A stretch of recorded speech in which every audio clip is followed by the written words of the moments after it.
This is Red Zone, right? Before we get into any of the details about this game, I would very much like to look at the this advertisement. This advertisement right here. This came in a Mean Machine issue, which is a European Mega Drive focused magazine, if I am not mistaken. Let's see what's there. What's there, guys? What is there? This is the prize of failure.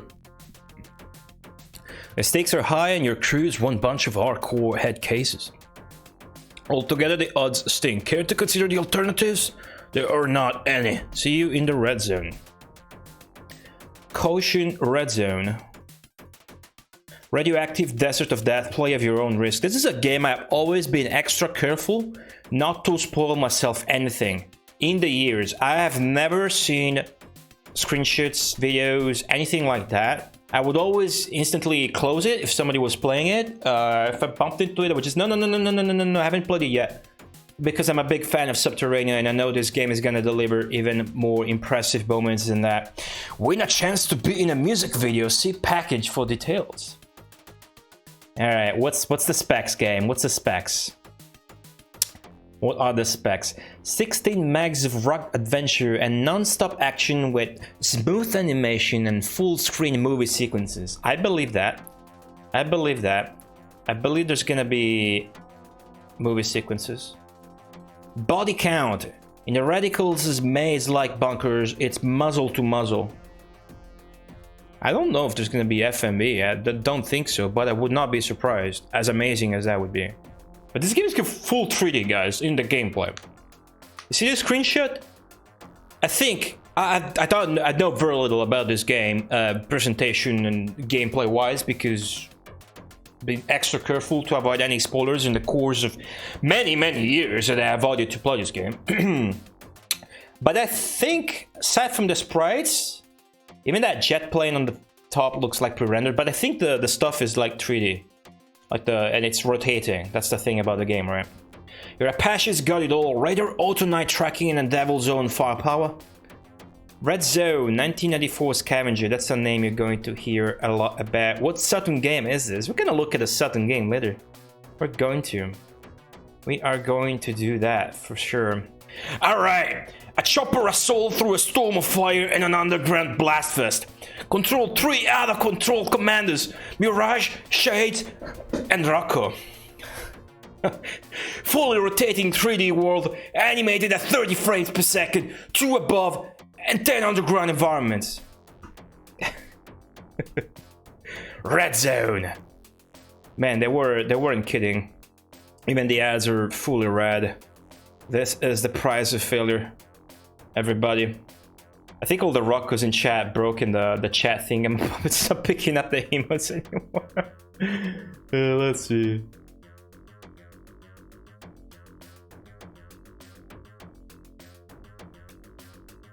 Yeah, those are. Let's try it. Let's try reset. See if they show up now. No. You broke it. Good job. Good job. Alright. I think it's loading them. Anyway. It seems like this is a character choice, or at least there's 3 characters. This is all I know. This is all I know. Well, look, we'll see what that's like. We'll see what that's like. Let's look at a couple more ads before looking at the box, before going dive in deep into the lore. The lore that I've researched, so you guys.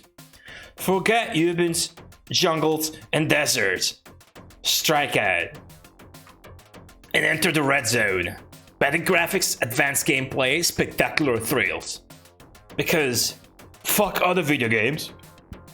Well, you get a video game made by Xerinx. This is a super rare video game, guys. I mean it from a taste point of view. A game by Xerinx is rare. Xerinx made 3 games, right? So we'll explain that later. Forget the rest. Red Zone leaves them all in the dead zone. struck down by the most incredible helicopter shoot 'em up you've ever seen. That's why Mean Machines chose it as the best Mega Drive title of this year's American Consumer Electronics Show. NAF Z. Sega Magazine, 94%. That's a good ad. I wish somebody gave me an ad comparing me to like... I'm not gonna say that. Let's say, Gaudi destroys them all! Leaves them in the body! Or some shit. Yeah, this is from some magazine, say CPU Master and Power Rangers there. Mean Machines ads. Mean Machines ads. Enough said. Enough said was pretty strong. Okay, I don't think we're gonna have Twitch emotes in that, but don't really care. Might as well keep the text, look at that. Okay, so this is the cover art for this game, one of them at least. Let us talk about what's in the back of the box, because that seems highly promising. You have 24 hours. Madman Ivan Ratovitz rips off an arsenal of USSR nuclear weapons and threatens to transform the world into a radioactive desert. As the leader of 3 covert commandos, you must pilot the AH-648 Apache fighter chopper and traverse the underground bunkers to destroy the nuclear madman. Red Zone also features, aside from the Apache fighter and the nuclear madman, full rotating, fully textured background graphics. Real, and that's a real underlined real 3D. View enemies, ammo caches, and other objects from all sides. A real-time zoomable map for finding targets. Full motion video sequences. Fluid, easy character movement in 6 different directions, all without the use of additional hardware. This is a Mega Drive cartridge. There's no extra chip in it. It does not need a 32X, which we'll talk about later, because Xerox. It doesn't need a Mega. It's not a CD game. This is one of the most technically impressive games, and this might be the most absurd Mega Drive game to ever be released. This might be the most technically competent game, because again, this is made by people that used to do tech demos, demo scene, Amiga demo scene and stuff. So that is the box art. Let's dive into it. Now, Red Zone is a Scandinavian Sega Mega Drive video game. That's why I brought back the European cover, because the developers of this game are not American, but I believe they were working in the States, because the publisher, I think, and I mean even the home base of the team, Scavenger, I think was based in the States. We'll read more about that later. It's a Mega Drive game developed by Xerox and published by Time Warner Interactive, right? On November 1994, this came out in Europe, North America, as you've seen. Here's the European cover art. It came out in Korea, even. South Korea, of course. Now, as much as I can't read the South Korean text there, let's see if there's anything of interest that we might look at in the European box, if we can make it out even. Pick up the English. There it is. Yeah. Okay, so there's new stuff there. Red alert! In a former communist state, the ruthless Ivan Ratovitz has led his fanatical Ziristin party to absolute power. I don't know what that means. Now in control of awesome nuclear weaponry, Ratovitz has issued a chilling threat to turn the world into a radioactive desert of death. Can he be stopped? In the ultimate 3D helicopter shoot-em-up, a little team of elite troops must carry out a desperate mission. Can they destroy vital centers, take out the nuclear capability, and save the planet? Find out in Red Zone. That was super hard for me to read. That was pretty hard to read. Red Zone, yeah.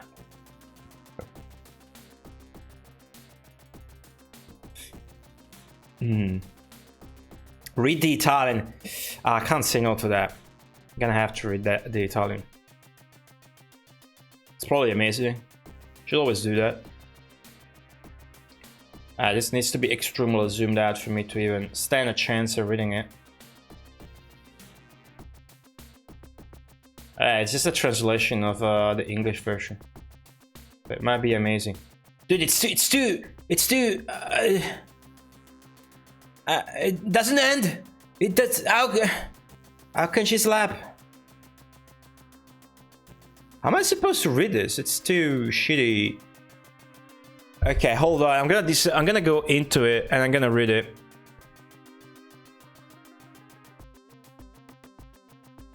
Oh, I can't read that. I can't read it. It's too shitty. It's gonna take too long. Alright, sorry. Low scan quality. Just a direct translation of the English from the box, anyways. Now we mentioned the stuff, but pay attention to the front of the box. It says from the creators of Subterranean. Rightfully, Red Zone is presenting itself right on the cover as a video game title made by the creators of the Subterranean, which is also a very high quality video game title, right? Which came out before, and which we have streamed, of course. Now, there's a homonymous title. There's a video game called Red Zone on the Amiga as well, in the form of a 1992 polygonal motorcycle racing game. It's developed by Psygnosis.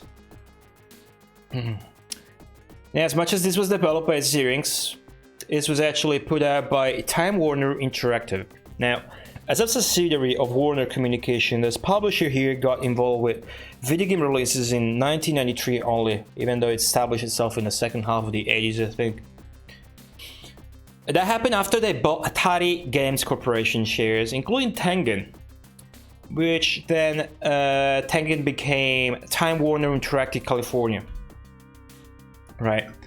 However, Time Warner Interactive dissolved in 1997 after everything was sold to WMS Industries, which formerly was known as Williams Electronics, a name you might be familiar with in terms of sheer amount of pinball popularity over the course of the decades, of course.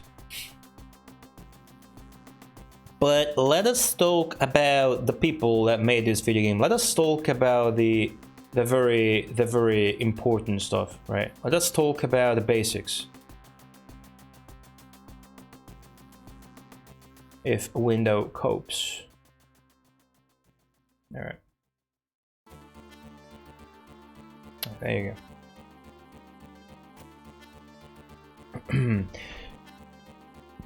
Now, this very unique, very impressive, very impressive title was produced by this man, Ken Humphries, and a guy called Daniel Small that we will talk more about later.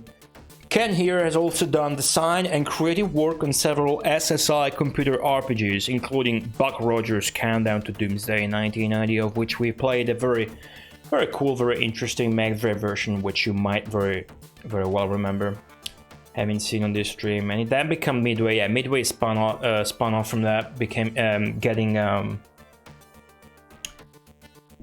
back its independence at some point as well. Good point. Now, Xerinx was effectively an internal development team for Scavenger. Scavenger employed Amiga demo scene specialists for mainstream releases. So they would take demo scene developers, musicians and whatnot. One musician, basically, Jesper Kid, which is supposed to be pronounced Jesper Kid. I think I'm gonna stick to Jesper Kid for just ease of understanding. I'm sure he's used to it, as I'm sure he's watching this very good stream broadcasted over the internet. So, Scavenger employed Amiga demo scene specialists for mainstream releases, as we said, in 3 different teams. We have Lemon, we have Triton, and we have Xerinx, of course.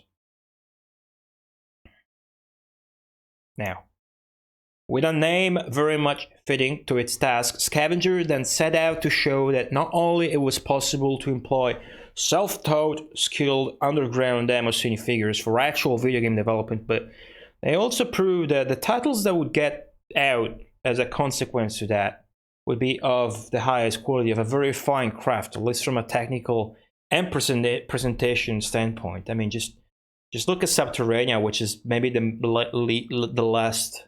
least technical impressive one, but it's still such an amazing video game. Now, let's talk about Lemon first. Let us talk about Lemon real quick here. Let us talk about Lemon, guys.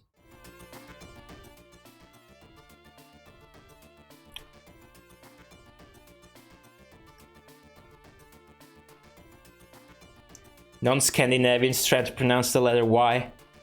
I have no reference. Hey, Haze Maker, what's going on? Let's see. See if I pick this. Yes, fuck you. Yes, fuck you. I have no idea. She isn't even pronouncing the D, guys. I don't know. She's not pronouncing the D.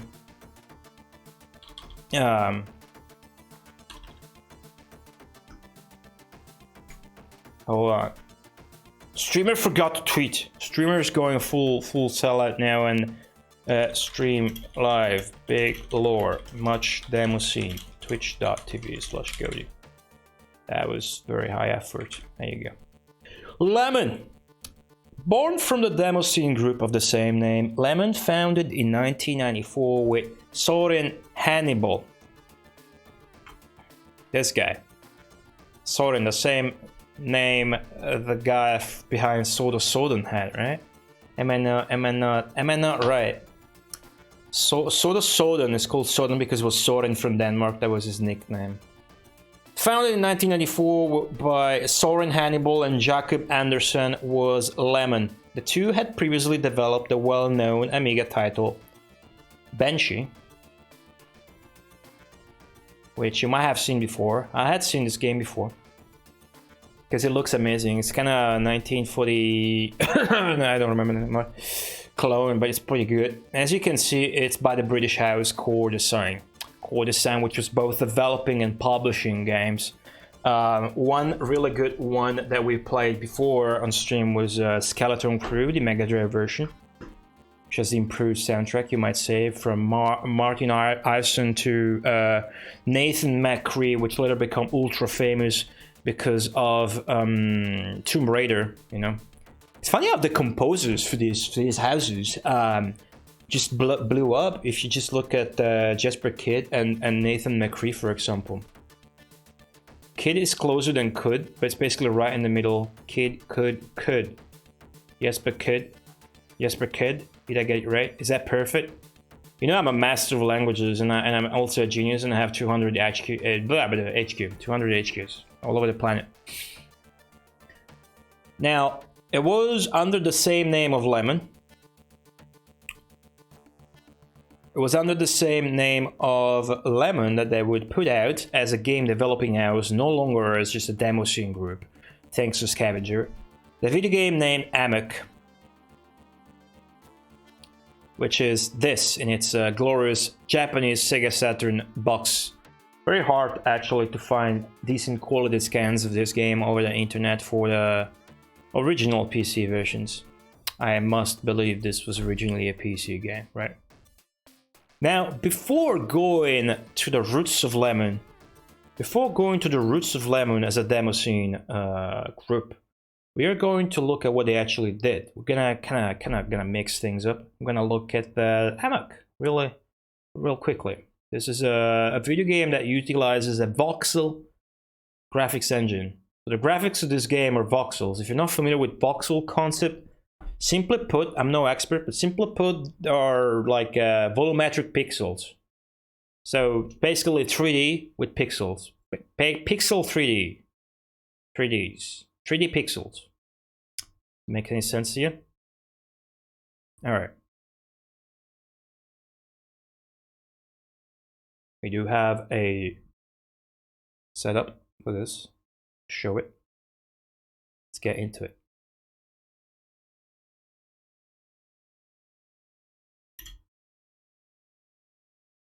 Wrong video. Spoilers. Yeah, that is a video that we're gonna watch. Okay, right video here. Stolen from YouTube, of course.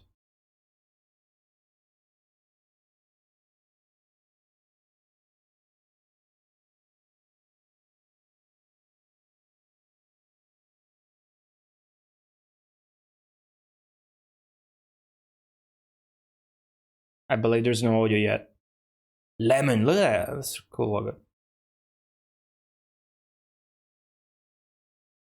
Silent intro gets pooped. Minecraft. Alright, Amic. Can I have audio? Wait. I think it's fully silent. Yeah, okay. No, it's not. We got audio. Alright. Let's decrop this shit, because gotta juggle between various resolutions here. There you go. Satisfaction of personally enabling the music for your games.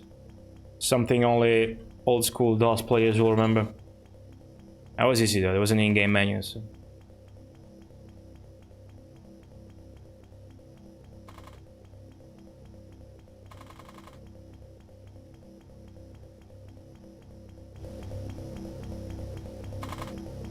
Yeah, this game seems to have extreme amount of scan lines. In some videos they disable them in the game, but they're still in the intro. There's another video without scan lines, but... What? Immediately, I was like, what the fuck? About this video game is the atmosphere, it's just like the graphics. You can't see shit. That's amazing. Now, of course, the scan lines help causing that effect, but this is a really dark video game, an extremely dark video game. Of course, I might have picked like the worst video out there because it's got no music, but you get the idea. It utilizes voxel to create this pixel 3D graphical surrounding. Yeah, the draw distance is not that good, is it? You could say, I want to say it's kind of still better than PlayStation 1 levels, a lot. Then again, it's so dark, and I keep my displays at such a low brightness, I literally cannot see shit. This I imagine would be a... Now this video is not... I'm not doing justice to this game with this video. Maybe this is better if I full screen it. Because it was actually being cut by NPCs, so it's like... I'm not making this much justice, but... I mean... The atmosphere of this is definitely its strong suit, right? Like, how spooked would you get playing this at night?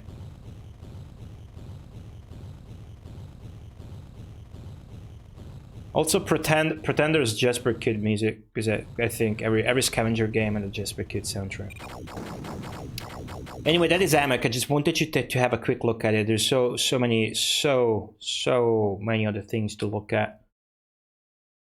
Just to let you see what Lemon did under Scavenger, but we're here mostly to see what Lemon did as Lemon before they got hired. Why did Scavenger feel the need to hire dudes that had never really worked on a marketed video game before to deliver a product such as the one that you've seen, which is obviously competent, obviously technically and presentation-wise impressive.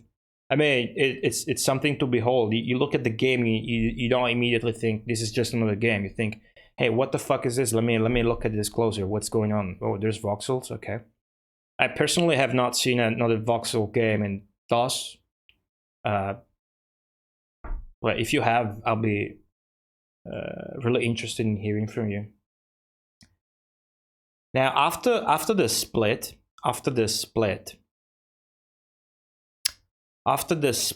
we're gonna look at stuff after the split from from Scavenger after Scavenger went bankrupt, but that would be jumping ahead. I want to look at their tech demos. So we're now actually going to watch this. There you go. Boom. Boom. Gonna fucking full screen it. And we're gonna sit down. And look at this fucking perfect crop. We're gonna sit down and we're gonna watch this. And we're gonna watch many others too. We're going to like it, by the way. It's gonna be amazing. I'm gonna skip here and there, but that's the theme of the stream here. Not skipping, tech demos. This is Groovy by Lemon. An Amiga tech demo. This runs on an Amiga and it was made in 1983.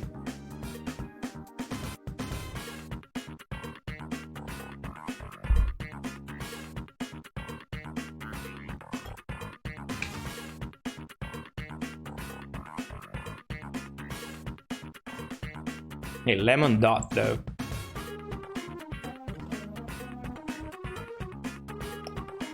'83. Wait a second. I said 83. I meant 1993. Of course. Yeah.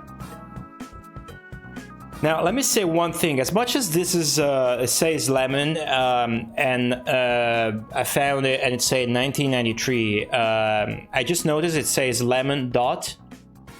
Lemon Dot in recent years put out a shitload more tech demos. A shitload tech demos that don't feature any of those two dudes mentioned previously in the lore. They actually work in the Lemon game for Scavenger.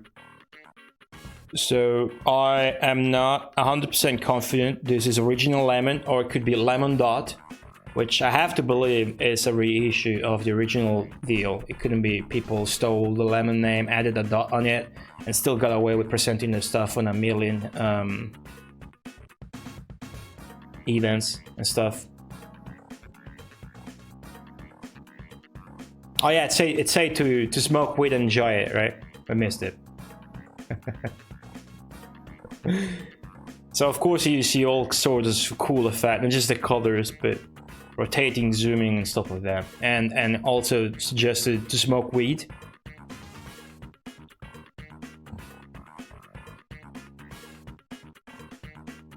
Which I think is still impressive.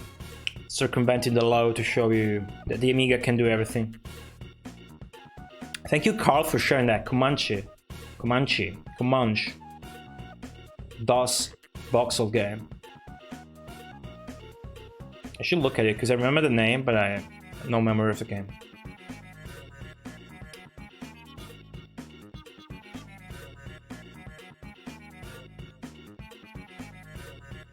I think maybe what's most impressive here is the music. This is like CD quality sample music. Like you can kind of tell there's something funky going on with the main instrument, but the bass and the drums sound fucking real. Well down, now you reach the end of this small demo. Credits go like this.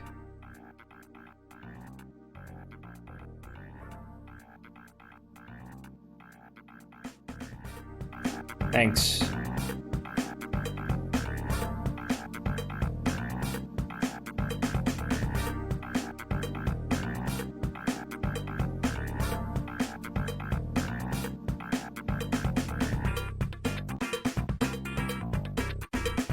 Alright, we got to the end of it. The rest is just playing out the rest of the track. So that is one. Let's jump into Announce by Lemon Dot still, so this might be later, even though I found it as 1993. It says lemon dot. If anybody actually has any info in chat, or can find any, it's a good opportunity, right? So if anybody can find me the correlation between lemon and lemon dot, because this isn't lemon, this is a lemon dot. And apparently this is their first official demo. I'd be very pleased to hear about it.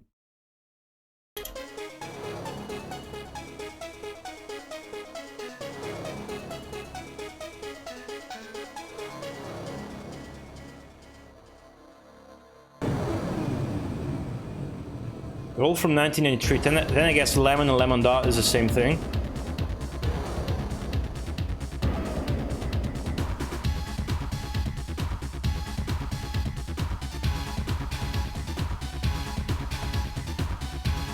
The music by Spaceman.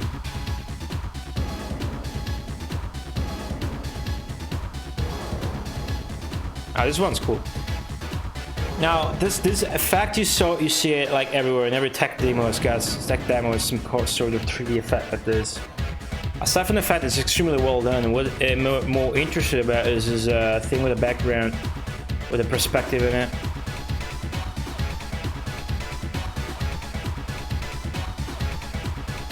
I'm gonna bookmark that shit so I have it as reference next time.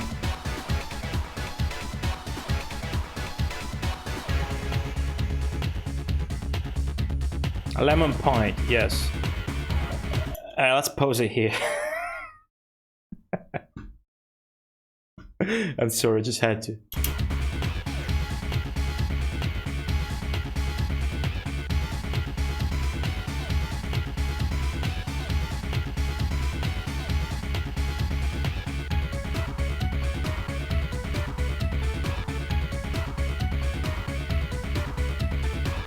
Okay, I can see, thank you for the link. I can see from the list of the members that the developers for Amok that worked for Scavenger are indeed part of Lemon Point. So Lemon Point and Lemon is the same thing. Okay, that is a relief.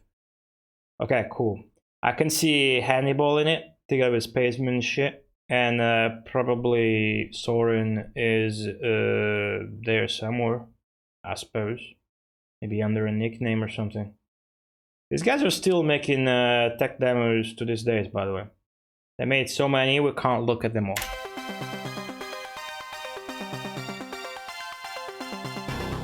Thank you for the links again. I was unaware of Poet.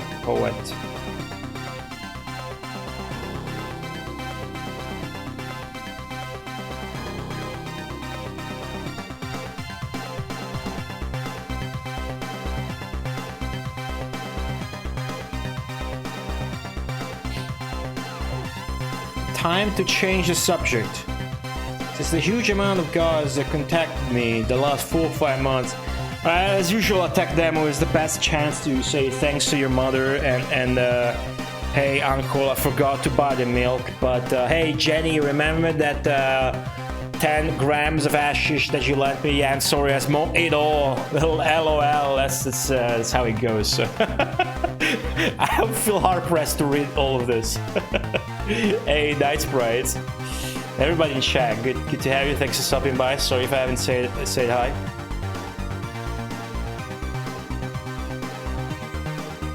Well, when it's time to stop, yes, I hear my mother coming up the stairs. What did I tell you? Kel, go back to the minute, mom.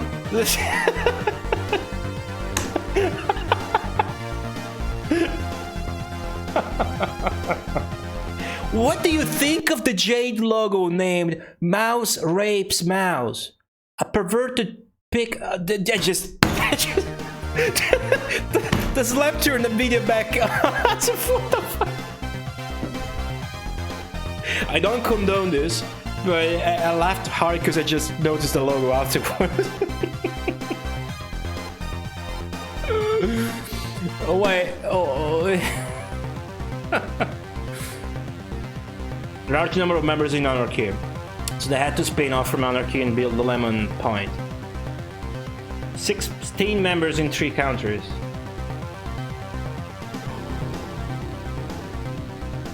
They had to reject several very talented people.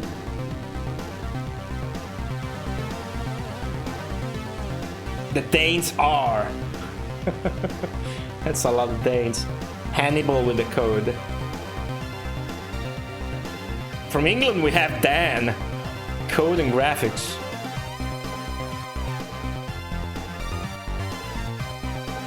Holy shit.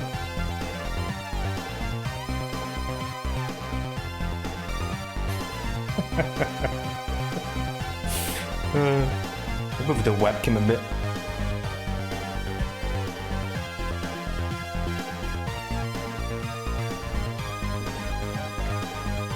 By the way, you non-Danes reading this, you must know the Danish word lamb in English means dick. Thank you! It also gives some indication of what the main theme of this group will be. Disgusting. I already love this. I just realized lamb is in the name of the demo. Fuck.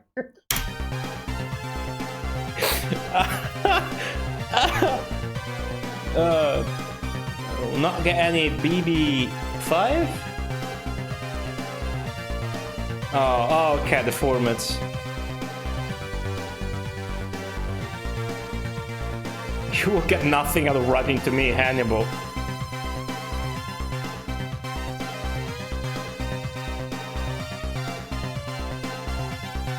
Secret part in this demo. Secret game in the demo. Holy shit. Revealed. Shitting on lesser processors. The end. So I suppose we're gonna play the bonus now. DBS. Hey Candy. Hey Mojito. Hey Pavel.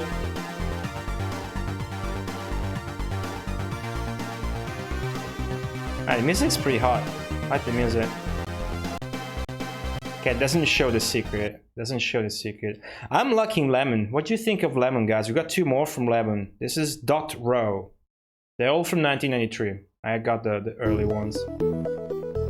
Now, this is like fully 16:9. The video I got. I'm going to stretch it down to 4:3. Okay. It looks ugly.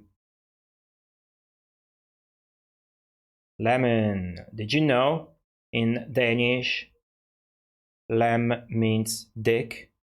We're not too far off from when we played Sword of Sodom, are we, guys? We're still in Scandinavia, particularly in Denmark. These were people of the world. This guys got to work in the States. Okay, I stretched it manually to 4:3.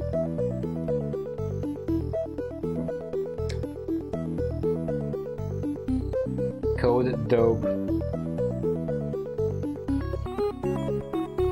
And the music's really good. Really good. This looks amazing.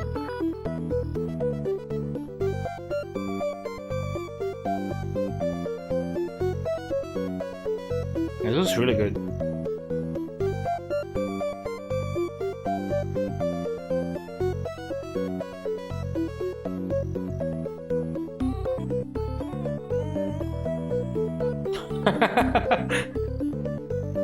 Audience goes, oh! Facet words by picture. Grab your pen.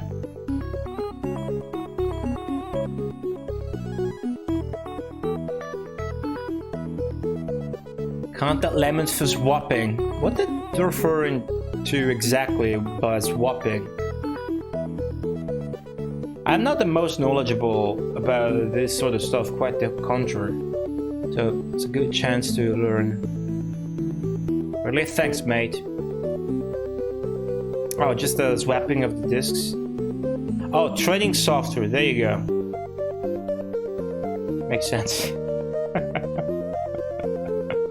Makes a lot of sense.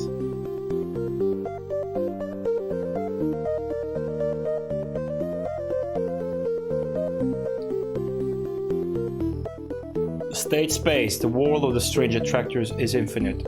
No tables were used for any of this very time-consuming calculations. Anyway, I found this formula in an article of a Dutch magazine, and it's really fun playing with them.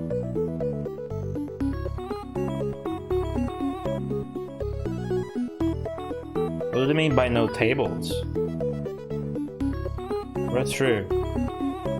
We're true, but missing an H.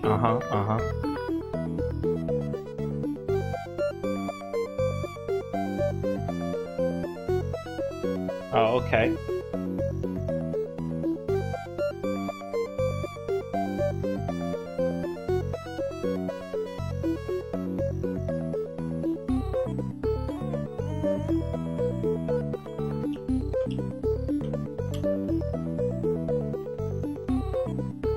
I believe this one is over.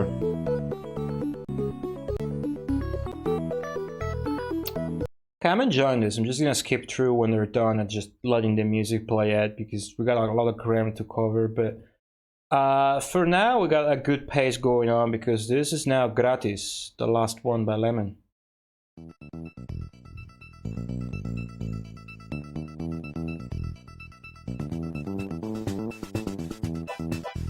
Nice bass.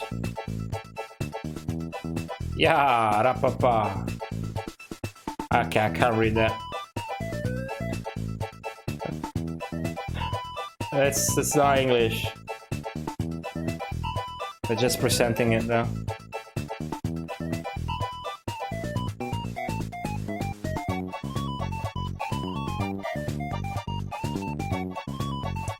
I think something amazing happens in this one, guys. I remember. Something really amazing happens in this one.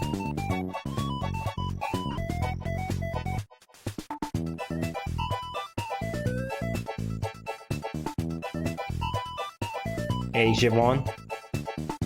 Hanijad shake. Ingredients.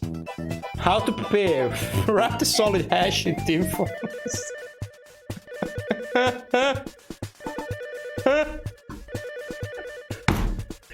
Yes, cream, and after that add the milk, the juice, and finally the powder. Have a nice trip. Magic cake.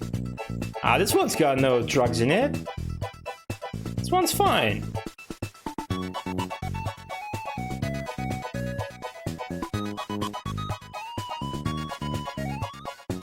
See, that's a legit recipe, right?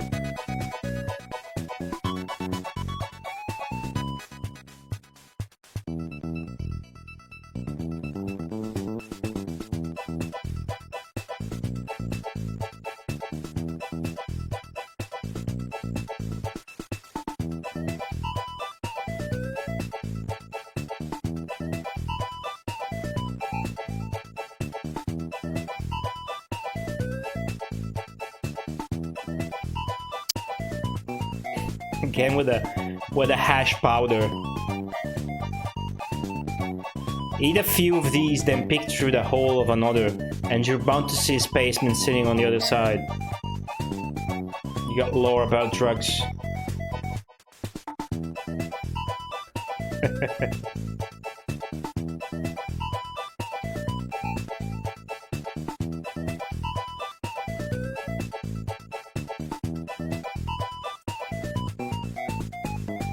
Messing with chat in the meantime, this is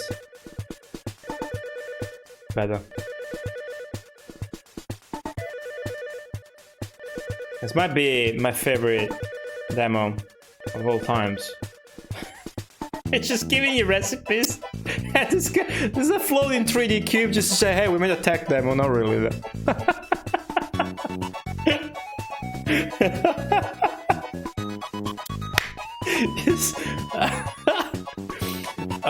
Yeah, I fucking know, man.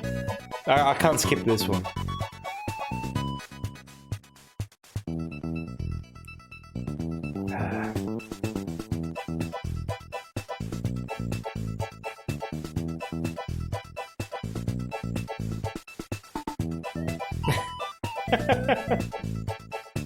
Barry's bread.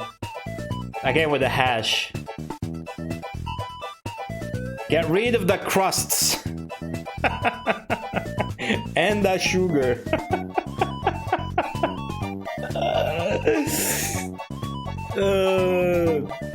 Serve the atom bread. This is really good.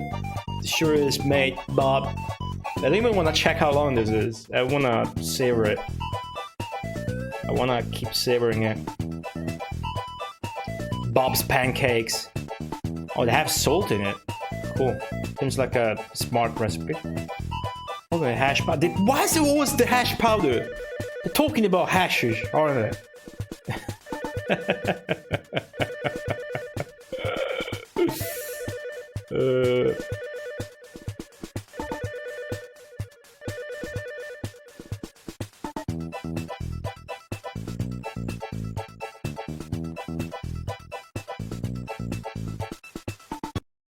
Okay, that one is done. Is done for now.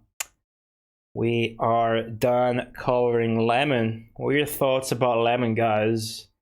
What with the theme of mouse on mouse? What with the theme of lamb meaning dick? And so calling the group lemon. Bet that was the main reason, right? What was your favorite one? My favorite one was the routine one. What's going on, Smallham?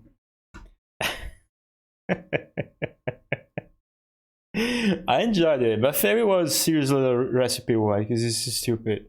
I loved it. Now, what happened to Jacob? What happened to Soren, the developers from Lemon, that they later on started working for Scavenger as an actual video game company, Lemon Video Game Software House, working for Scavenger, which employed Lemon, Triton, and Xerinx, which are all three of those were demo coders, demo scene guys turned video game developers. Just a recap just now for who might have just tuned in. We're talking about Scavenger and their three teams that they employed. So we just covered Lemon. I'm gonna get that out of the way. There's still Triton and Xerinx to cover. Xerinx, of course, the makers of Red Zone, Subterranea, and Scorcher, as we will later see.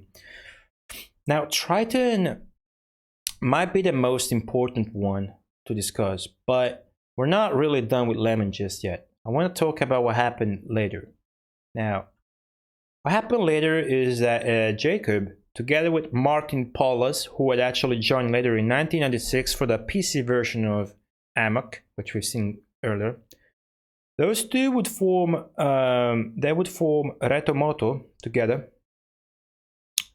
which is the company that will go on to work mainly on the Hitman franchise, which is where most of all of these dudes ended up in.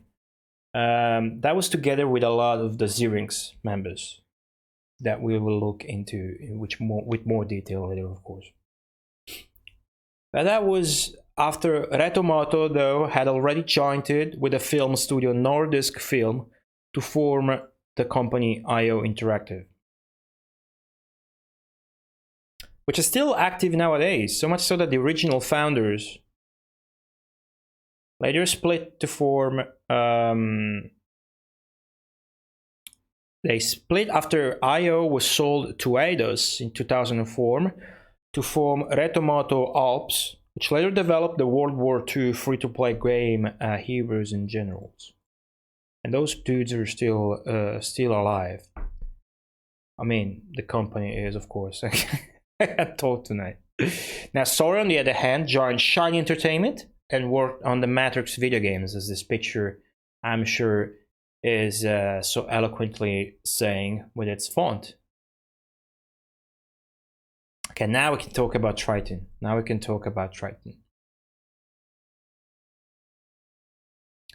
Let's talk about Triton. Now, Triton is another one of the teams, the development teams that Scavenger employed, and is also formed from the demo scene group of the same name.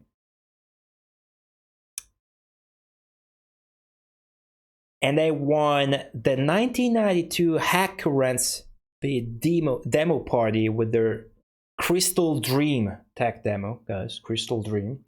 Whereas with Crystal Dream 2 instead, 1 year later, they won the Computer Crossroads party in Gothenburg. So we're gonna watch these two demos, and they're going to be champions. Hey, Lobstergator. What excuse do you have for missing the rest of the stream, Lobstergator? Well, it's so conveniently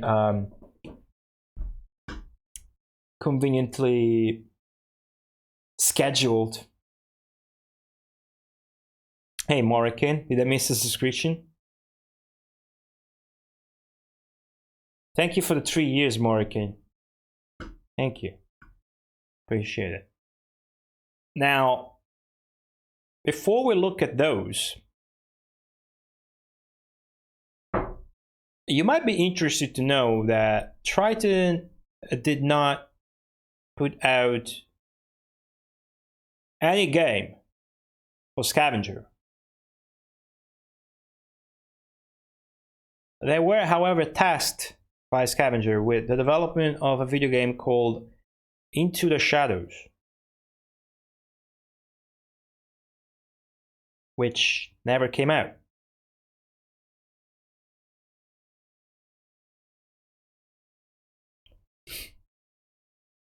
But there is a video that circulates, so we are going to look at it.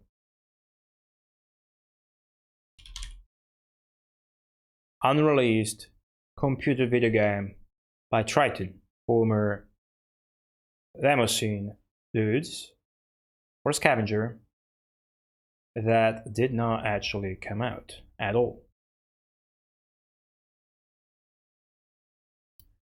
Now, Into the Shadows is pretty interesting because it's like a dark action RPG with extremely high quality standards.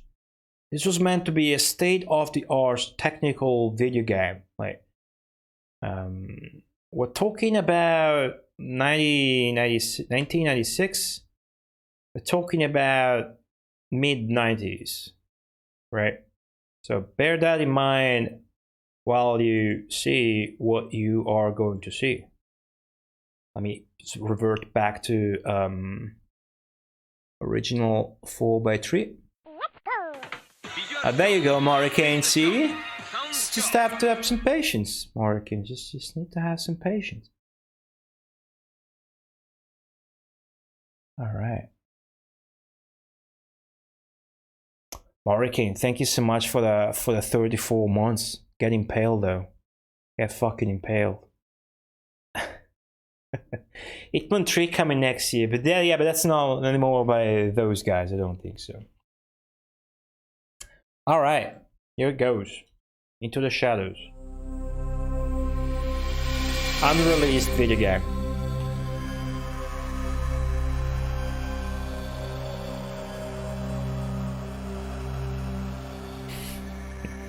Chat's going crazy with the redemptions. Character demonstration.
That is very impressive to me, even as a tech demo. But that was supposed to be a video game.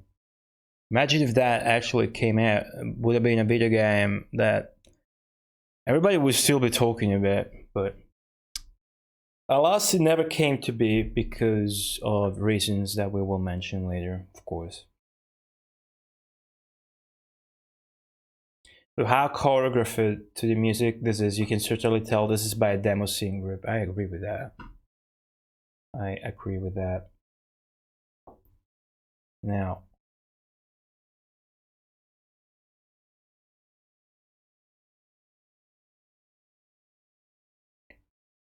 Now, having seen this, we're now gonna watch Crystal Dream and Crystal Dream 2, the award-winning demo scenes that Triton put out that we mentioned.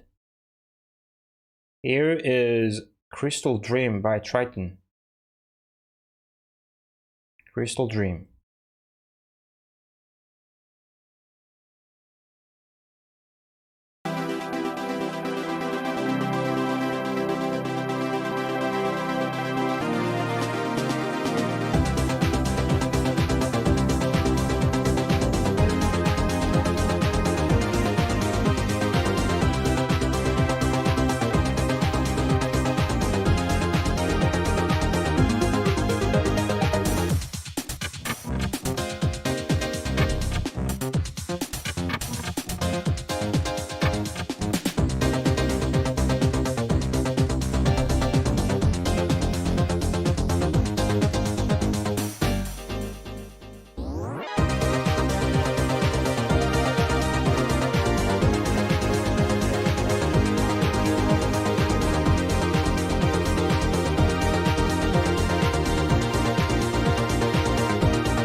Yo, Neil Freeman, thank you so much for the bits.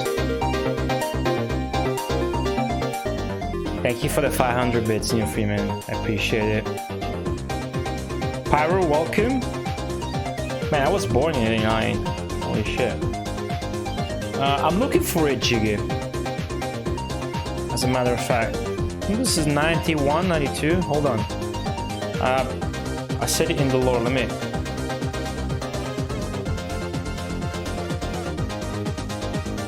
This won the 1992 Hackcurrents V demo party. 1992. And Crystal Dream 2 would be 1993.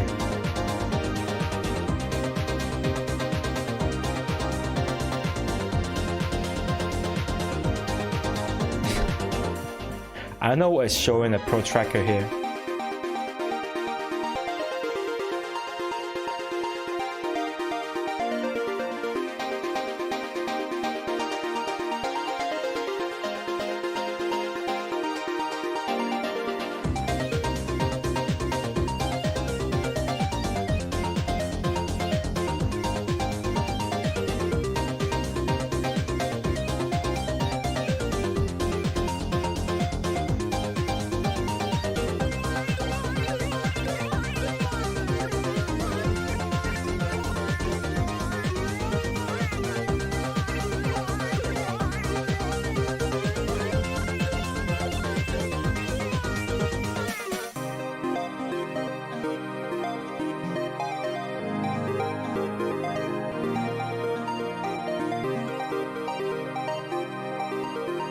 Alright, so I'm not entirely sure what is going on here, guys.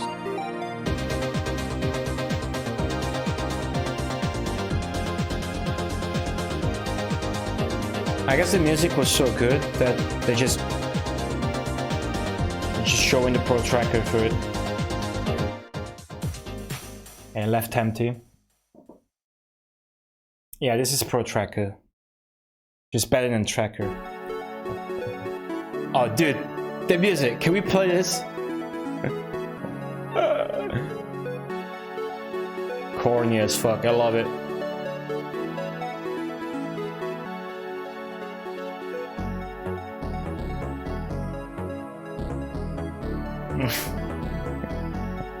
taking up Beverly Hills, Jiggy.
What?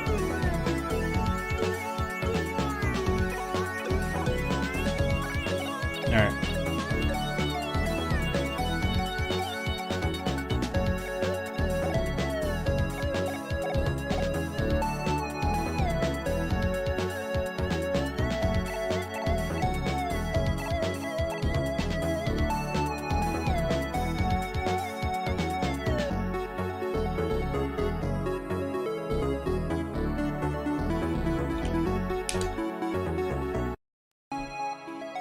Alright, we're still on Crystal Dreams 1.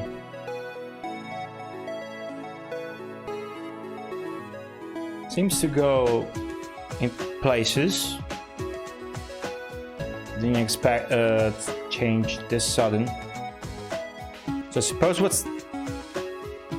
what's impressive about these screens shown here is the use of many colors in one picture. See that reflection on the floor? I guess.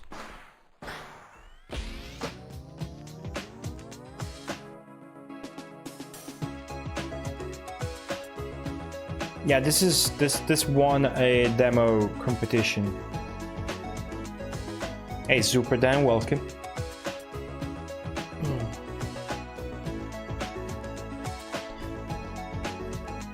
Yeah, this is being played on DOS.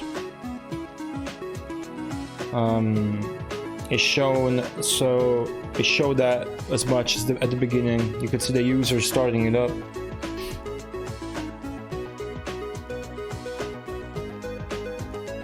Hey Manzig, welcome. Okay, the demo is now Richardson.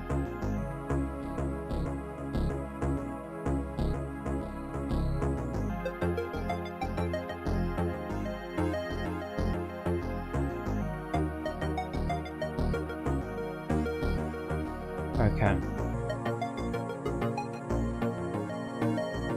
I got a new member from the Amiga scene. Called Vogue.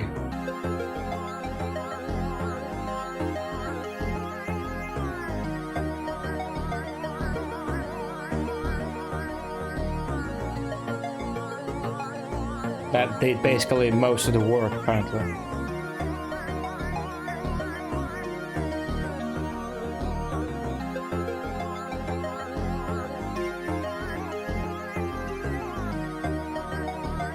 Next demo will have vector graphics, but with more objects and lots of polys.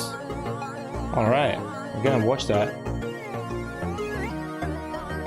This was, they're more serious. This is really low key on the bullshit, like recipes. Hi mom.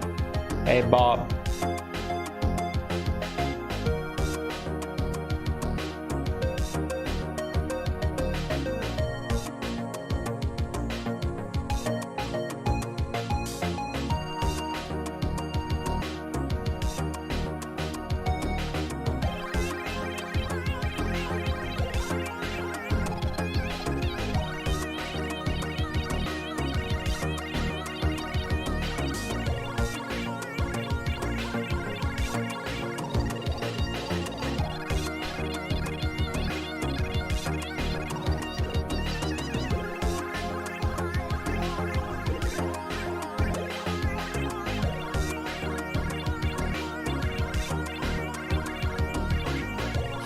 Demons of Astenborg new demo available. Really?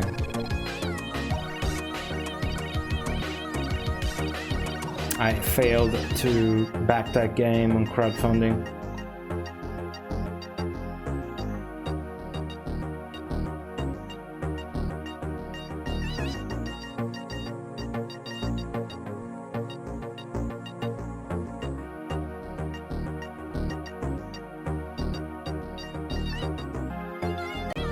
I'll skip ahead a bit. That was 11 minutes. That was 11 minutes.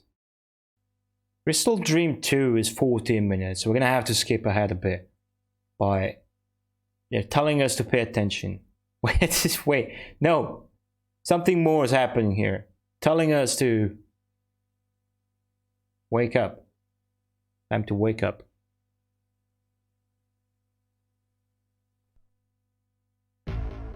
I have to enlarge this one,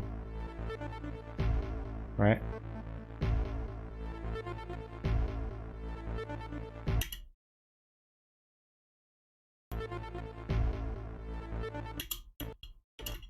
Okay, now I know the frame to use.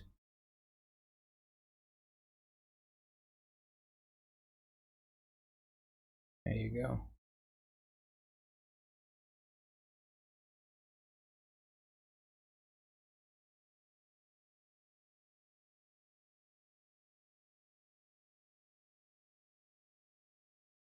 That's perfect.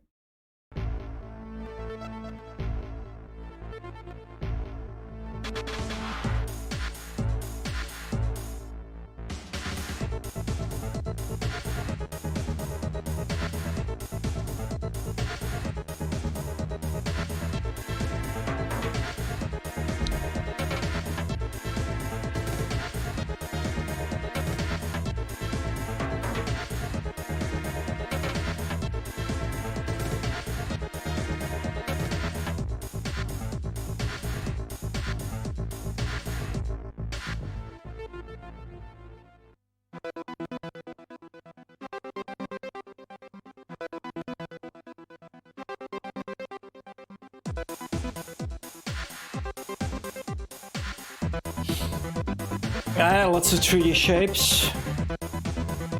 They didn't lie when they promised more polygons.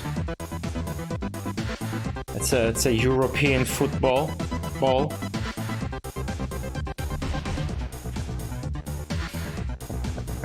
It's the new aesthetic, Zanky. Welcome. And I also have stars in the background scrolling by.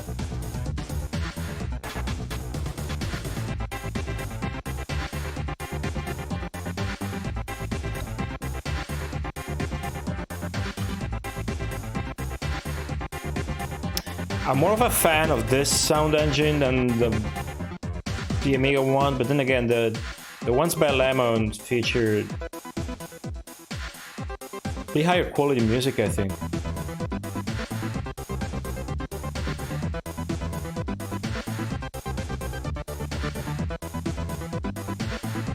Oh no, the D20 is getting fucked.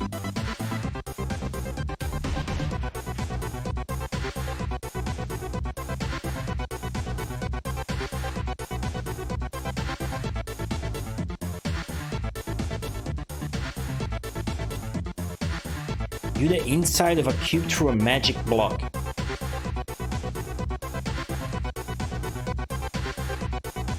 Wait, what the fuck is going on there? What? Oh. Okay, I get that it's cutting the cube. I don't get why on the inside. Oh, dude. Oh, cool. There's like internal polygons in the inside. Like it had a different shape than that of a cube on the inside. That was trippy. Yeah, it's hollow, but it's got a different concave shape than that of a cube. That's why I was like, whoa, what? Oh, these are fractals. These are fractals. I know what. Wait, are they? Yeah, these are fractals. I know what they are because I studied.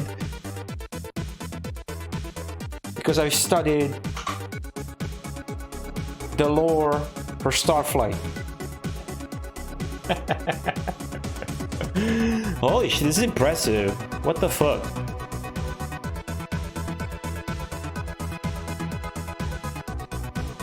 Vector's line, what? They're giving names to... Oh, dude, okay, cool. It's a vector's line. I've not studied fractals. I looked into the history of Starflight.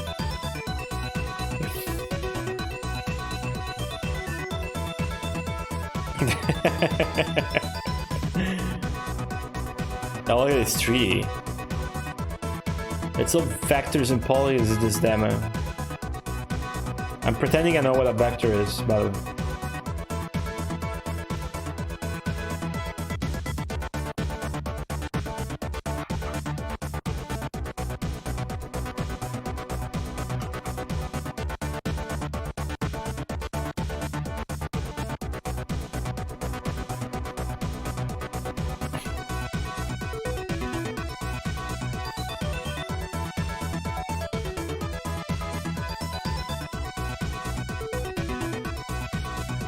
Wasn't that Triton logo missing some letters?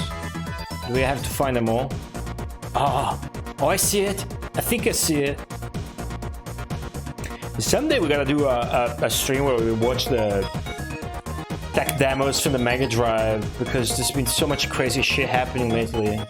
Just the freaking Titan demos. Oh, okay, this picture is badass.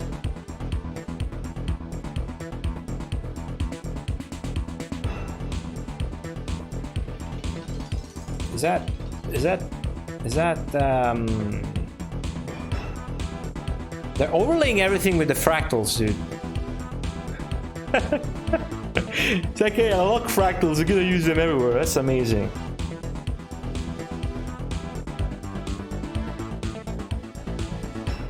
Oh, look at this. This looks cool. Hey, CeeLo, what's going on? The Mega Drive tech demos are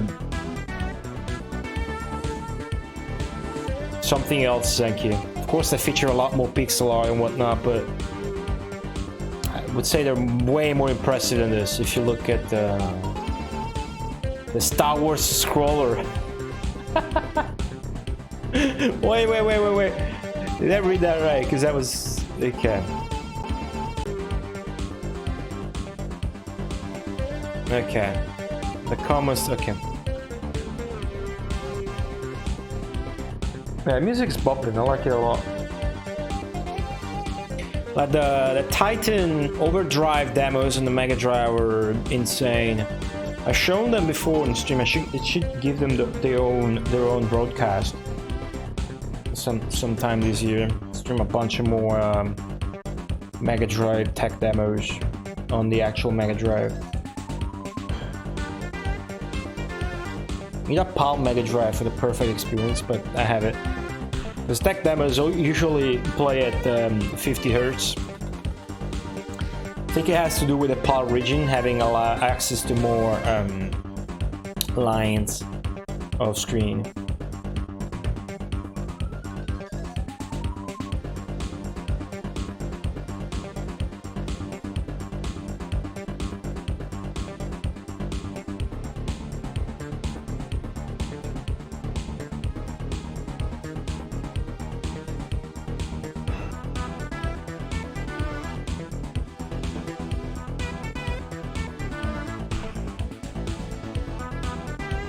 Lemon Point still participates in those new ones. I only grabbed like old ones, but oh, dude, the knight fucking ate that footman soldier. How do you call the little thing in chess in English?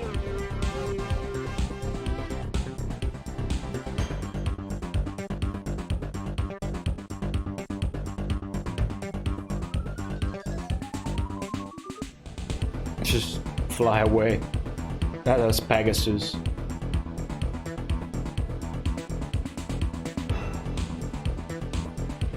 Feel free, Haste Maker, feel free. Spawn, right? That's right.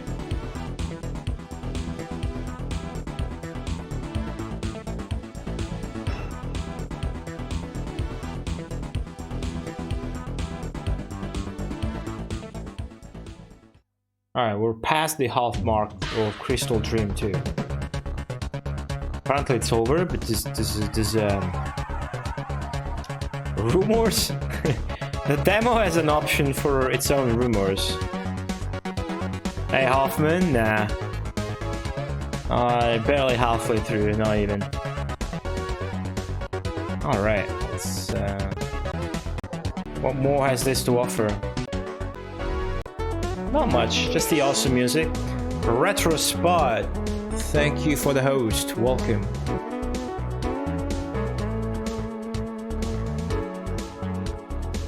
Alright.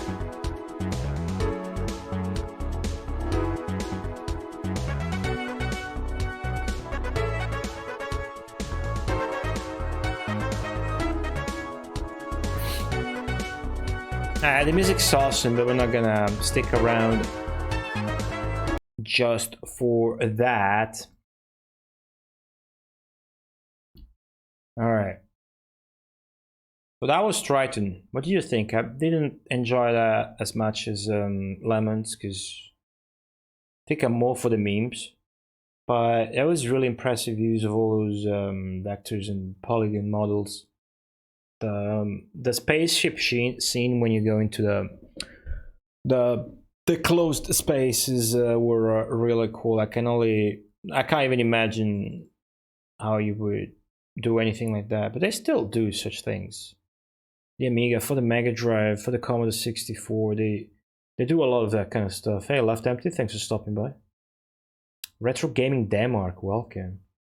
It's a very relevant nickname right now. So that was Triton. That is what they did before joining Scavenger and working on Into the Darkness, which we've shown before, which never existed, never came out, unfortunately.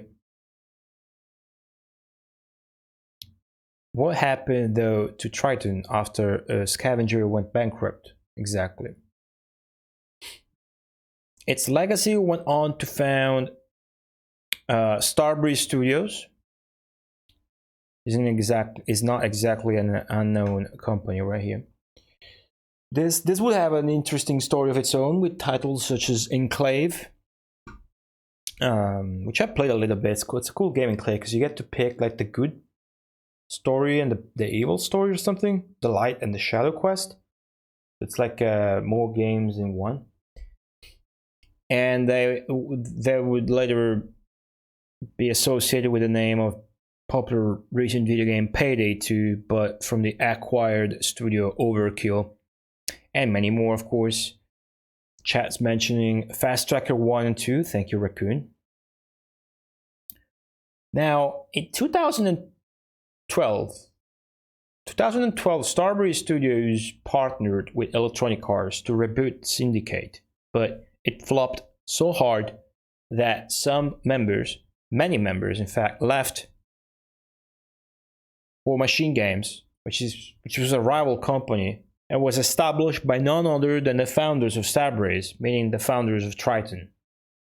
So, Triton legacy still lives on not only in Starbreeze Studios, but in Machine Games. Both studios are still alive and well as of today. What year? What Syndicate reboot? 2012. Friend of yours worked on it. Wow.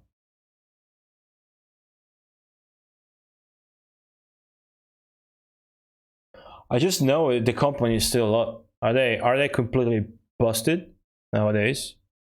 I would assume if they're still in cahoots with Overkill at Payday 2, just making everybody close to it rich. That was my very uneducated assumption.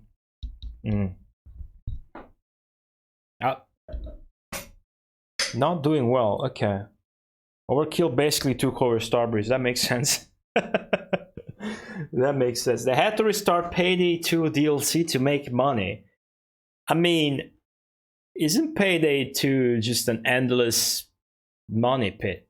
Well, I suppose not so much, but until like 3 years ago, Payday 2 was a fucking infinite roll of apparent revenue, I guess. But I don't know much about Starbreeze. They fired everyone under big lawsuits and shit. Oh, okay. Okay. So there's a big mess around Starbreeze and Overkill. I'm reading from chat. Okay, cool. So they get tried to reboot an FPS. That is what I believe. Although the FPS will be Syndicate worse as well, which didn't do so badly. The real Starbreeze died when Machine Games was founded. Yeah.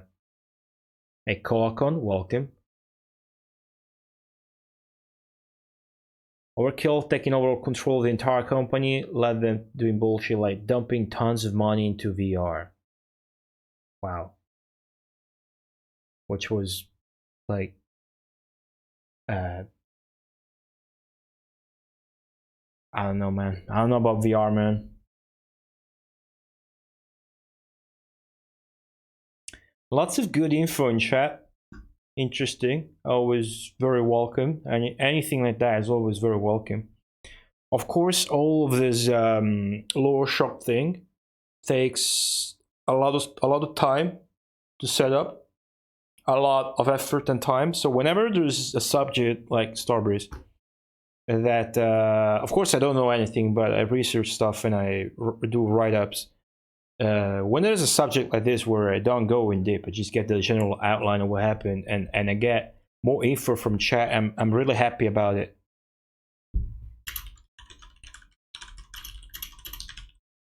Okay, I made a note of it on my lore. But we're going to auto-mod it. What did you say? I thought I had that shit disabled. Let me know, please. We're going to move on to the more relevant company, because I believe we're done with the videos from Triton. Yes. Yes, we are. We have 2 videos left to look at, and only one of them is an Amiga tech demo. The other one is not a computer demo. It is not a console demo, yet it is a tech demo. What could it be? Can anybody in chat who hasn't read the subscriber exclusive Lore Shock sneak peek guess? Can you guess what the tech demo that we're gonna watch later is? It isn't a computer tech demo. It isn't a console tech demo. It isn't a real life tech demo. They're not juggling and shit. But it is a program visual presentation tech demo, of course, for sure. No, Shadow the Beast would be a computer or console tech demo. No, Dan, no. No, Soul Fam, because where would you run that? Though Bad Apple, it's amazing, because A, it's amazing, that tech demo, and B, I'm not familiar with what the fuck Bad Apple original thing is. I'm guessing some anime thing, but some web thing, but what's most amazing that the Bad Apple demo came out on everything, on every single system, basically. All right, nobody can tech demos. You're welcome, Coacon. You're welcome. Nobody's guessing it, though. I'll be.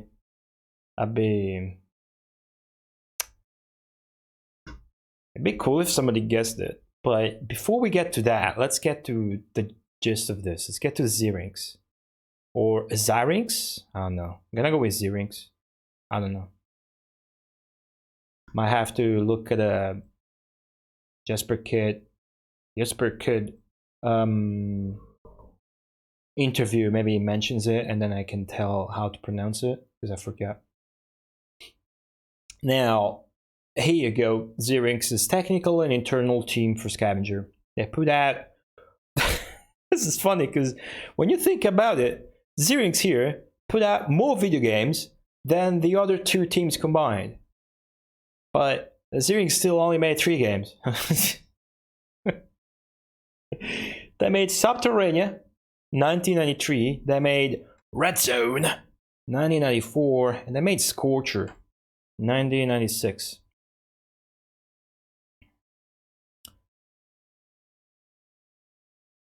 Now the members were also, and you know that's the theme right now, they were also former demo scene figures, in particular with Silent Cryonics demo Hardwired, the group called Silent/Cryonics.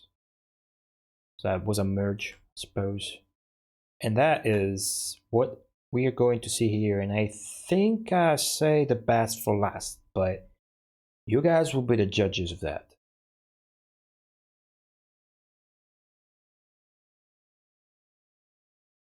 There you go.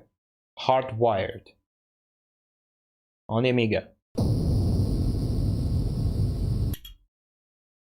Let's recrop this real quick. Take a random frame. Whoa, spoilers. Okay. Pick a pretty good frame to do this. I don't know if I did. Fix it along the way, I guess. Now we hey, this is gonna be pretty good, I can already tell you that.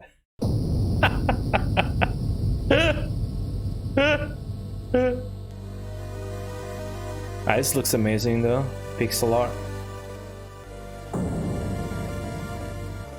Quote unquote pixel art, of course.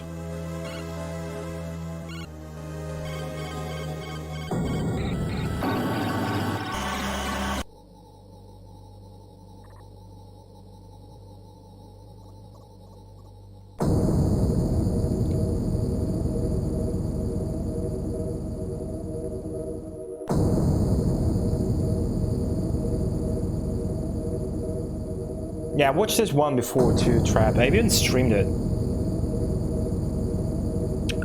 That is Jesper Kid.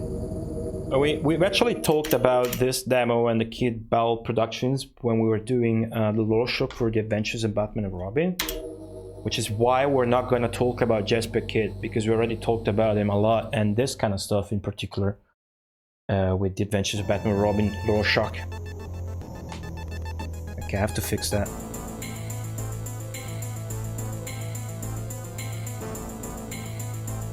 Well, I had it right.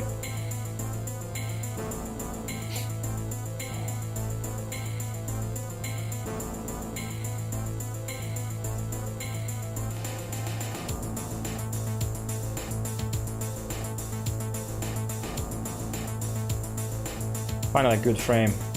No, come back. You all have to forgive me for interrupting your dose of orgasmic music, but good chance to do this. There you go.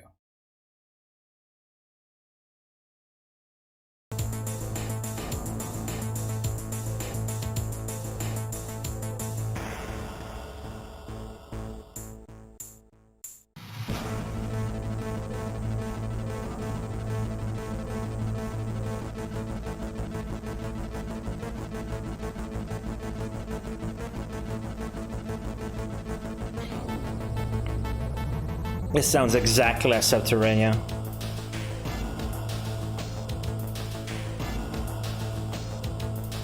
"48 faces." I don't know what I was expecting.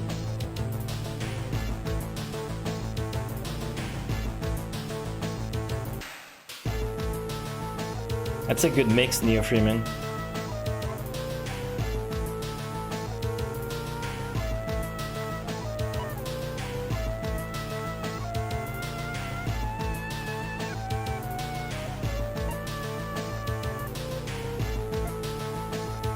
Elastic vector spleen? Now we have to shit. Ray traced, of course.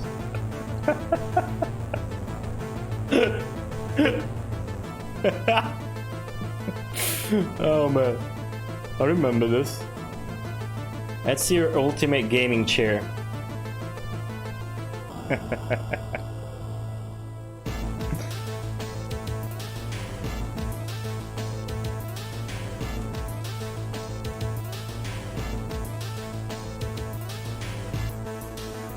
Silence and cryonics. Yeah, they're dirty. They'll be there. My ass is cleaner. Oh, this is Boris Vallejo? Vallejo.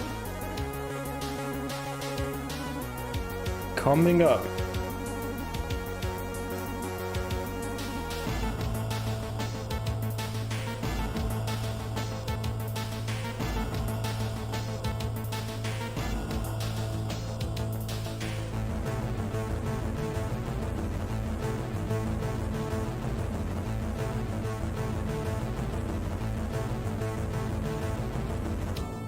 Something's coming up, guys. It's a cube! Oh shit. Yeah, that's cool. I really like that. That must have been the most fucking rewarding thing to code. Imagine if I made this effect here. I would have like a fucking way bigger dick than I have now, and then all of you in chat, honestly, huh? Easily.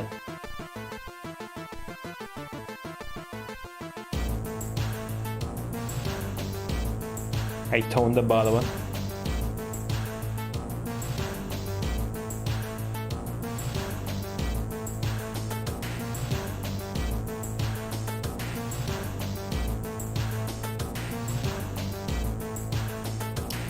His wife Julie Bell, who made the Strider 2 amazing box art.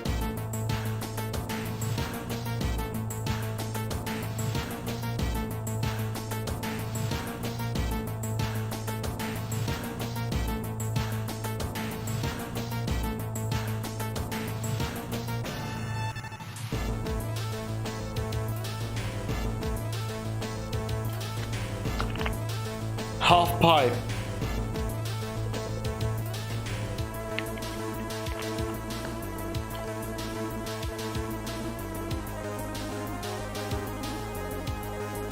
They got pachinko from Scandinavia.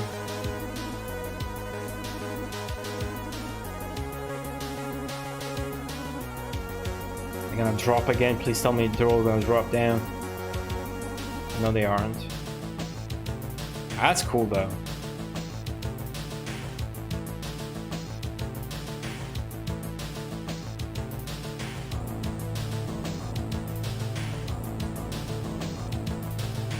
Wait, what?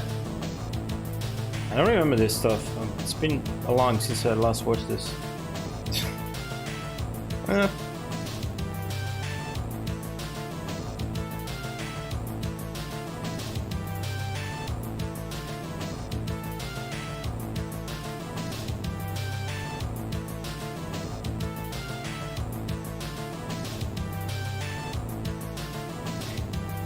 The pride you take as a demo coder is like bigger than, I don't know, the pride you might take as an influential porn star. I don't know how to make a better comparison than that. That's the one that came out for some reason.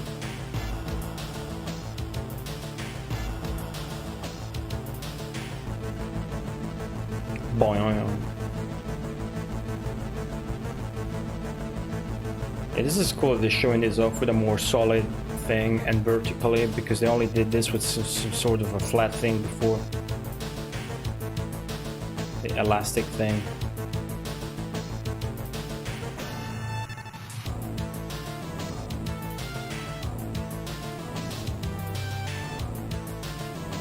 This shit orbiting. What's going on?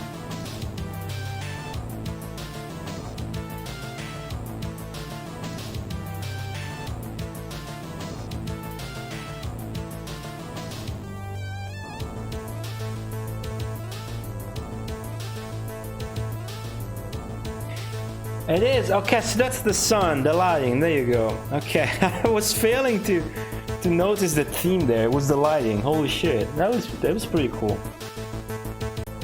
So that's the sun, and the big planet is like a planet, and the small cube is like a moon, you could say. And the lighting is happening. Yeah, that was cool. That was pretty baller. That was a space.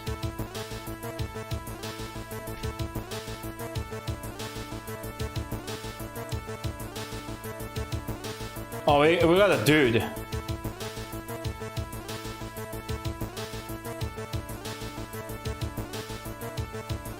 This is cool. I like even if this wasn't more technically impressive than the ones that we've seen, which it is, I would still like it way more just because of all the 2D here and the pixel art, actually giving it an atmosphere and a theme, and like holy shit, I'm looking at something, you know. Even for the uneducated such as me.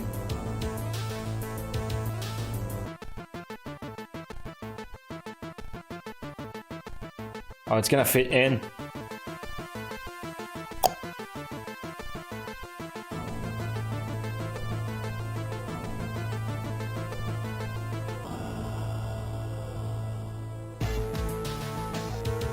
This is still hardwired by Xerinx.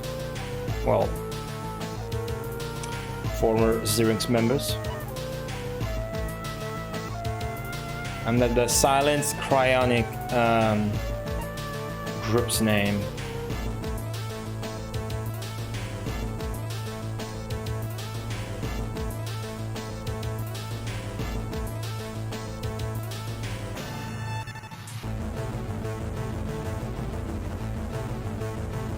Yeah, this is on an Amiga, yes.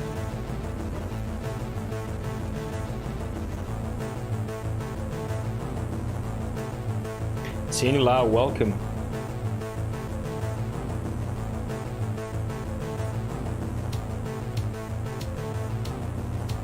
A Ball Kid production.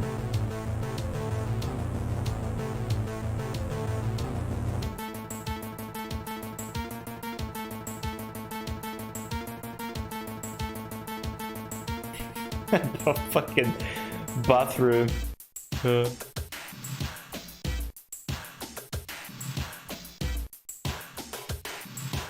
box to logo. Maybe the box to logo is my favorite effect. Even though probably this or the bolts were more impressive. I don't know. The lighting was pretty bad. This shit was crazy. The fucking lighting thing was amazing. But the box to logo thing was pretty. I don't know. I don't know why I like it a lot. Ballet also means dick? Really? Really, yeah. Spoilers! Don't watch! That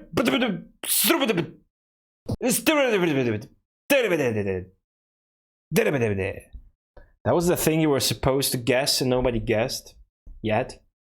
Can you guess it now? That is a tech demo that we're about to see that wasn't on any computer and wasn't on any console. Alright. Moving on. That was the demo hardwired by the Silence Cryonics group for the Amiga. Now, let's talk a bit more about the game at hand here, Red Zone.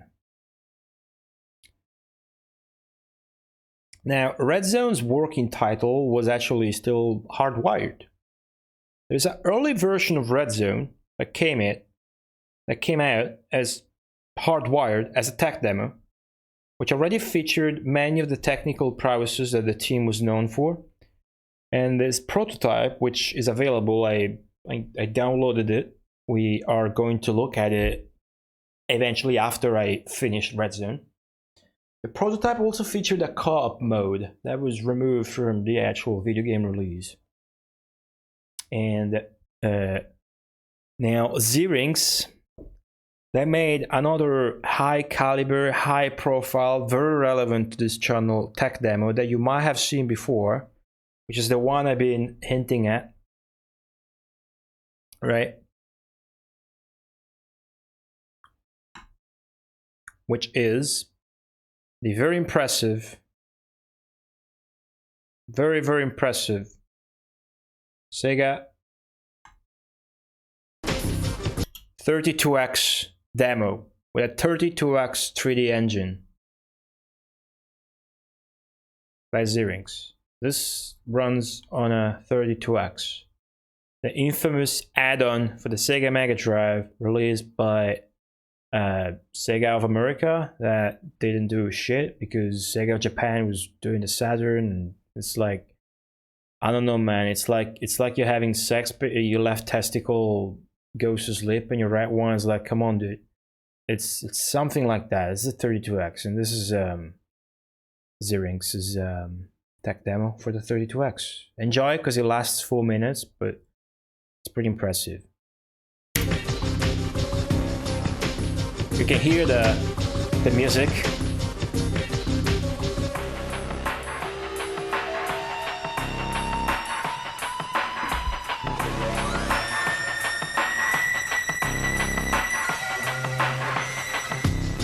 We need a new unity.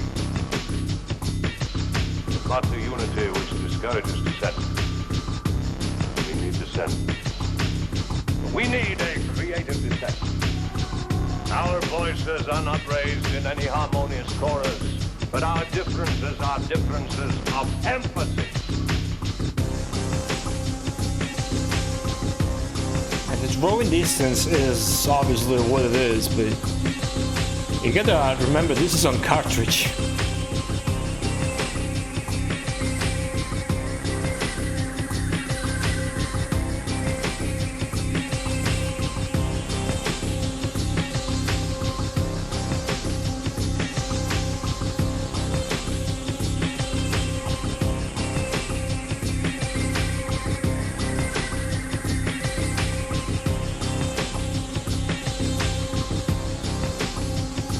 Footage that is around is from a VHS.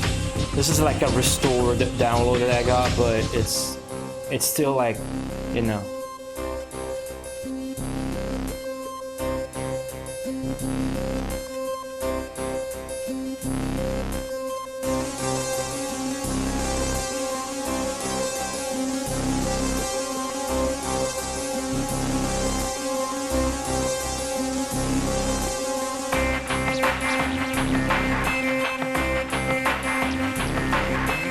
No, this is a 32X still have. They're down for the Mega Drive.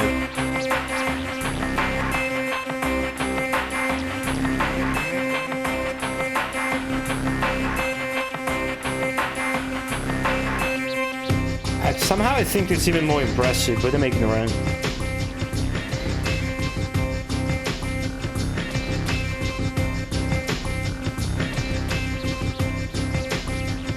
Like, what's the good 3D games you got on the 32X? There's like Dark Side, right? Dark Side, which doesn't run We need a new unity.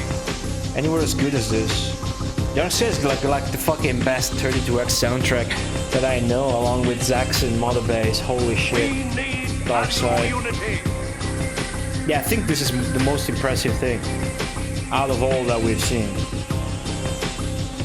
This is a fucking 32X. This is A new unity. our cartridge system. And look at this.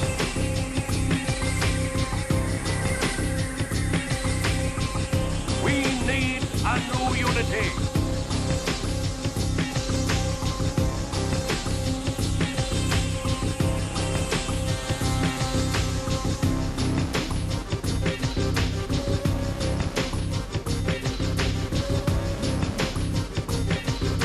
Lemon? Oi, what? Maybe that bit was by Lemon? Fucking surprised. This is notoriously made by Zyrinx. I thought. Apparently they got Lemon on board. They did not have any credits. Of course, you recognize the music is by Jesper Kid. Huh. That bit must have been by Lemon. Okay. Which was the this one. This whole thing here. A new unity. Cool. Yeah, Xerox made the 32X, the Sega 32X 3D engine, and this whole demo. Now, this other bit that doesn't remind you of Magic Carpet anymore, Zenki, is by Lemon. Okay. Yeah. Oh, that last bit only? You mean only... Oh, what comes after? Oh, that would make sense, yeah. It's got no momentum, so you're just moving around. Oh, dude, it's using the same voxel graphics engine that we've seen in Namek, right? It's using voxels. It's using the voxels that we've seen in Namek, which was the only Lemon game to be released for Scavenger. Yeah.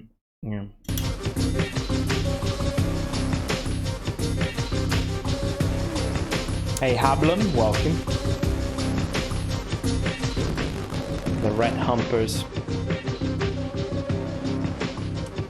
Welcome to the next level. Okay, so that was that. How many of you guys had a 32X? Never even saw one in the flesh. There's some 32X games I want to play. The mainly Colibri. I always wanted to play Colibri. I've never played Colibri.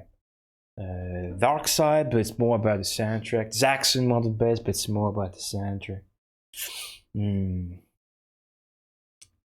Alright, so let's end the Law Shock by talking about the aftermath of all of this.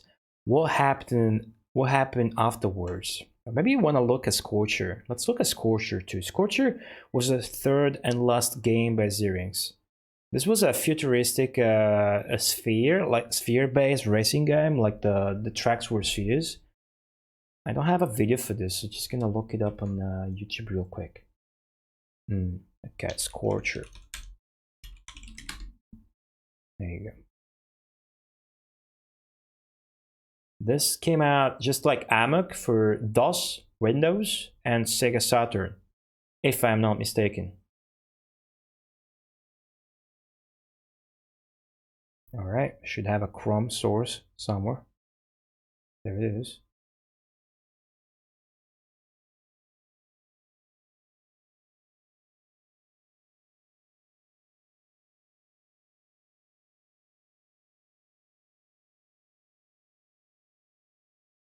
The only other game Xerox put out as Xerox after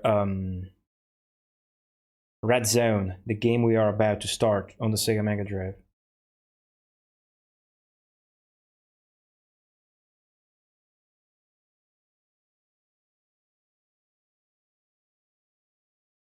I like the name Scavenger given what they're doing, recruiting demo scene coders to make commercial video games.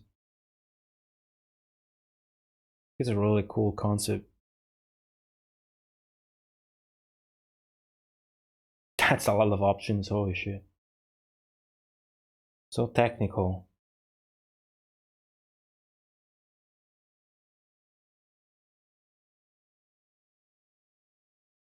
I'll read chat in the meantime.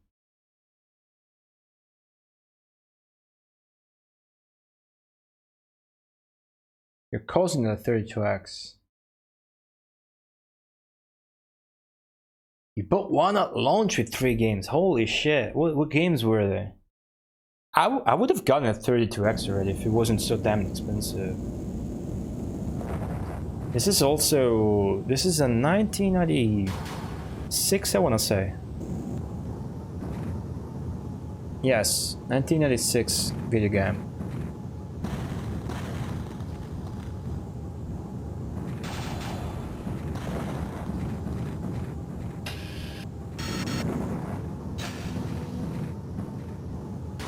I can't believe this got no music as a Xerox game, but you get the idea.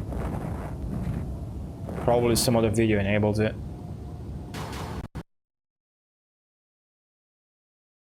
But 3D racing game where you're a ball.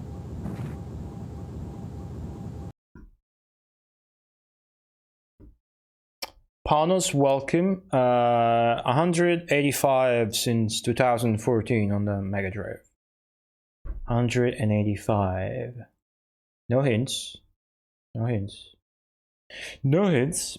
Alright, so what is left to talk about is only the aftermath of the scavenger debacle, the bankruptcy that we have mentioned, but we have not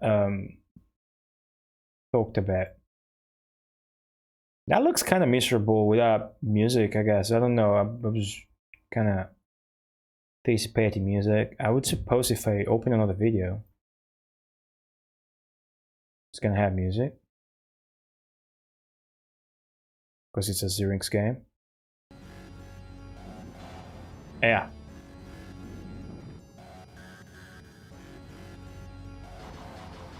Yeah. I mean, I suppose it runs pretty well though. Holy shit. Alright, look at this video.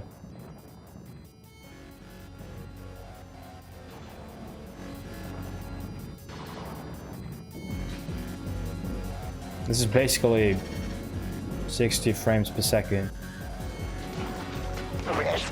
Hey Juno, thank you very much for the host. Welcome everybody. We're almost done with the lore shock for Red Zone. We're about to start the video game. We've been looking at the history behind a company called Scavenger, and we're about to say how it died out. Scavenger, taking its name from the fact that its task was pretty glorious. They set out to hire demo scene coders to put out commercial video games such as this one and the one before that, Subterranean, and this one, and that is Xerinx alone. There's also Lemon. There was Lemon and there was Triton.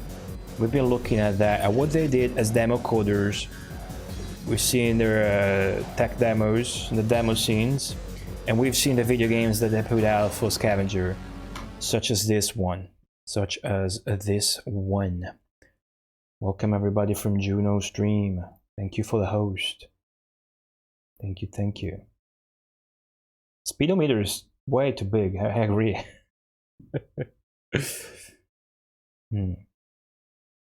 Alright, so now Scavenger, where's this glorious Scavenger logo? Come on, give it to me. Give it to me. There it is. Let's bring it up. Let's put it here. Now, Scavenger, under the president Daniel Small, they had entered a publishing deal with GT Interactive Software, right? On April 1996. Now, they made a publishing agreement that they were to put out some titles. The titles that were to be put out were Amok, which we've seen, that dark voxel title, Scorcher, which is this one you've just seen, Into the Shadow, which is an extremely impressive action RPG, extremely impressive one that never came out because of what I'm about to tell you, and 4x4 Frenzy. How do you say that with cars? 4x4 in English? 4, I don't know, 4x4? 4x4 Frenzy, which was to be a monster truck video game. 4x4, thank you. Neither of those two games, of course, saw the light of release because GT Interactive failed to honor his part of the contract, payment-wise. So the companies entered a lawsuit, and Scavenger had to shut down around 1997 because of debt. They were, however, awarded almost $2 million, $1,900,000, but only in February 2000, so they never actually reopened. That is how Scavenger died. That is really a bummer because, I mean, on one hand, it's a bummer because such a cool company employing demo scene groups to actually make video games. On the other hand, it's like, okay, that was already the mid-90s. They already went full 3D. Not really what I crave for. But imagine if this shit never happened with GT Interactive Software. We actually got into the darkness. People would be remembering Tomb Raider as a shit game, and everybody would still be streaming on Twitch in 2020. They would just fucking be streaming Into the Darkness because that shit was just gonna be so fucking amazing. Man, GT Interactive screwed other companies. It's just Monolith. What happened with Blood 2? Cool. But we got the Xerinx games for the Mega Drive, right? Basically, let's take a moment here to appreciate how these three demo coder teams, these three demo scene video game teams under Scavenger, Lemon, Triton, and Xerix, they only put out what 5 games, 4? I think it's 4. There's Amok by Lemon, and the 3 from Xerix. There's Amok by Lemon, there's Subterranea, there's Red Zone, and there's Scorcher. That was gonna be Into the Darkness by Triton. Triton never fucking got to finish their magnum opus. Triton never got to release a single video game under Scavenger.